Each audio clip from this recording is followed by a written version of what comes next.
ब्राह्मण देवता, मेरे राज्य में ऐसा दिव्य महायज्ञ कर मुझे और मेरे राज्य को कृतार्थ करने हेतु आपका कोटि कोटि प्रणाम। धन्यवाद तो मुझे आपको देना चाहिए महाराज देवोदास कि आपने काशी जैसी पावन धरती पर मेरे यज्ञ करने में मेरा सहयोग दिया। आपने मुझे 10 अश्वमेध यज्ञों का पुण्य प्राप्त करने का अधिकारी बना दिया। मैं इस पवित्र स्थान को आशीष देता हूँ और घोषणा करता हूँ कि आज के उपरांत इस पवित्र स्थान का नाम दशाश्वमेध होगा, दशाश्वमेध होगा, दशाश्वमेध होगा, दशाश्वमेध होगा।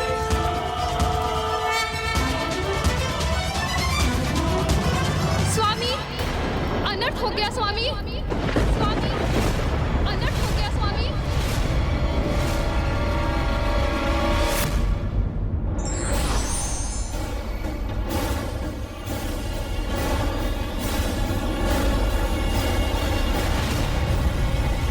दुष्ट दुर्गमासुर यहाँ से वेद का हरण कर उन्हें अपने साथ ले गया स्वामी।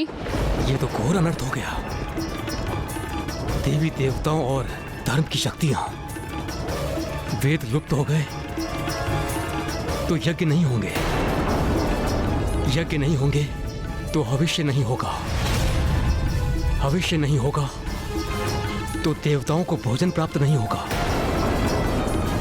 वेद विहीन संसार में तो देवता दुर्बल हो जाएंगे।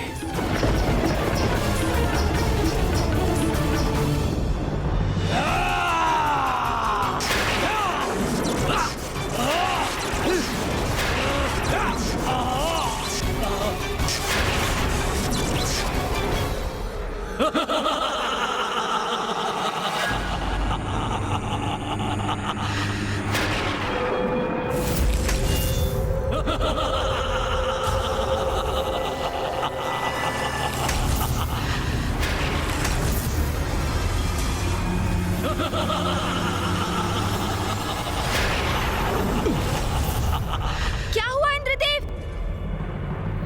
आप आहत तो नहीं हुए ना? गणेश जी, मुझे ज्ञात नहीं, अचानक से मुझे कुछ दुर्बलता का आभास हो रहा है। ये सब क्या हो रहा है यहाँ? ऐसे ज्ञात पड़ता है जैसे हमारी शक्ति क्षीण पड़ती जा रही है, जैसे हम अपनी शक्तियों से रिक्त होते जा रहे हैं।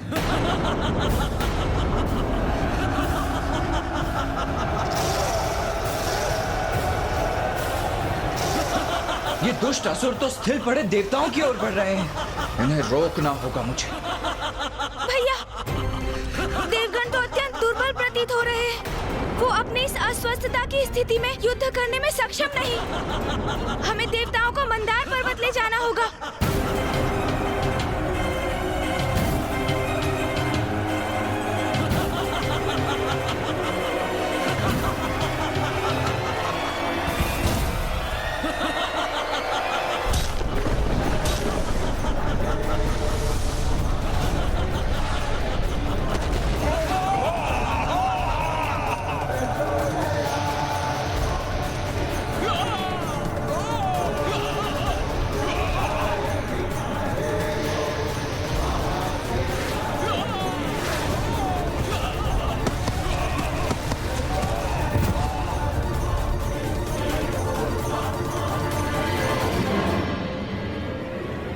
वास्तविक दुर्गमासुर कहाँ है? भैया, यहाँ जो भी हुआ वो दुर्गमासुर की योजना अनुसार ही हुआ।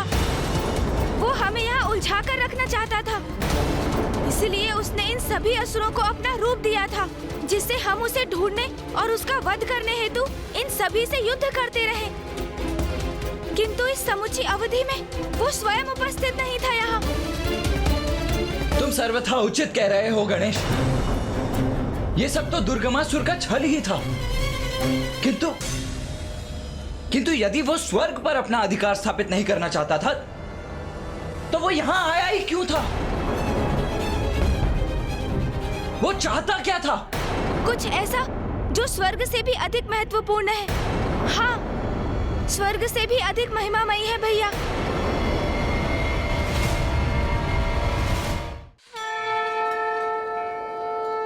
मामा जी, ये देवताओं को हुआ क्या है?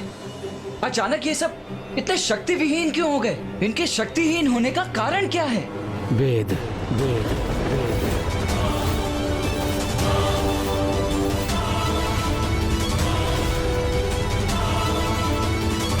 जब मैं काशी में अपने महायज्ञ में व्यस्त था तो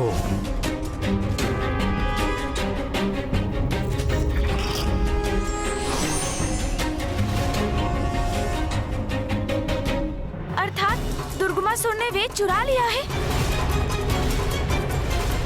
देवताओं की अशक्त पड़ जाने का यही कारण है, क्योंकि धर्म और देवताओं की शक्ति के आधार तो वेद ही है।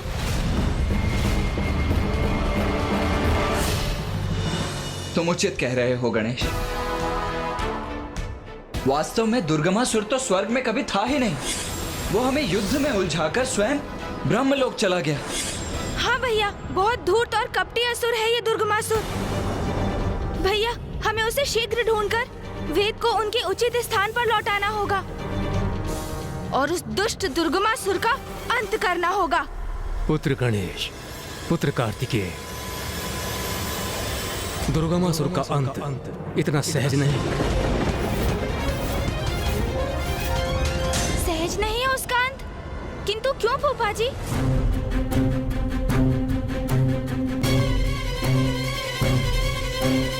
क्योंकि दुर्गमासुर का वध नहीं हो सकता, क्योंकि उसे मेरा वरदान प्राप्त है।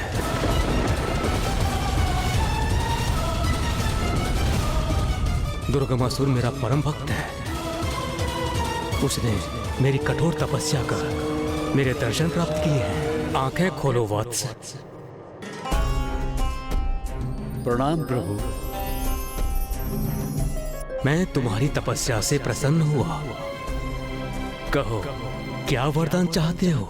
ब्रह्मदेव, आप मुझे अमृत का वरदान तो नहीं देंगे, ये ज्ञात है मुझे। इसलिए आप मुझे ये वरदान दीजिए कि मेरी मृत्यु एक स्त्री के हाथों से ही हो, किंतु वो ऐसी स्त्री हो जिसने वर्षों तक अपनी पलकें न झपकाई। जैसी तुम्हारी इच्छा वत्स। तथास्तु, तथास्तु। ब्रह्मदेव, धन्यवाद।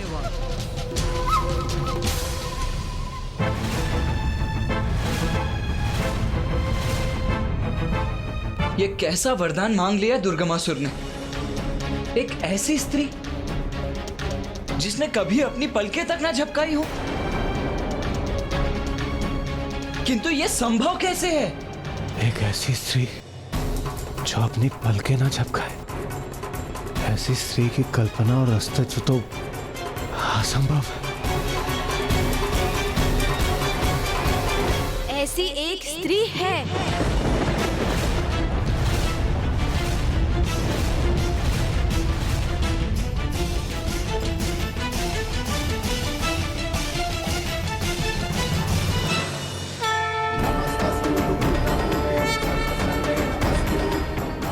माँ।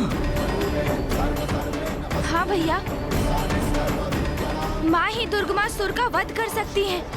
किंतु क्या गणेश? किंतु भैया, माँ के हाथों दुष्ट दुर्गमासुर का वध तब तक संभव नहीं जब तक माँ और पिताश्री की भेंट ना हो जाए। माँ आज भी अपलक पीड़ा युक्त पिताश्री के काशी लौटने की प्रतीक्षा में है।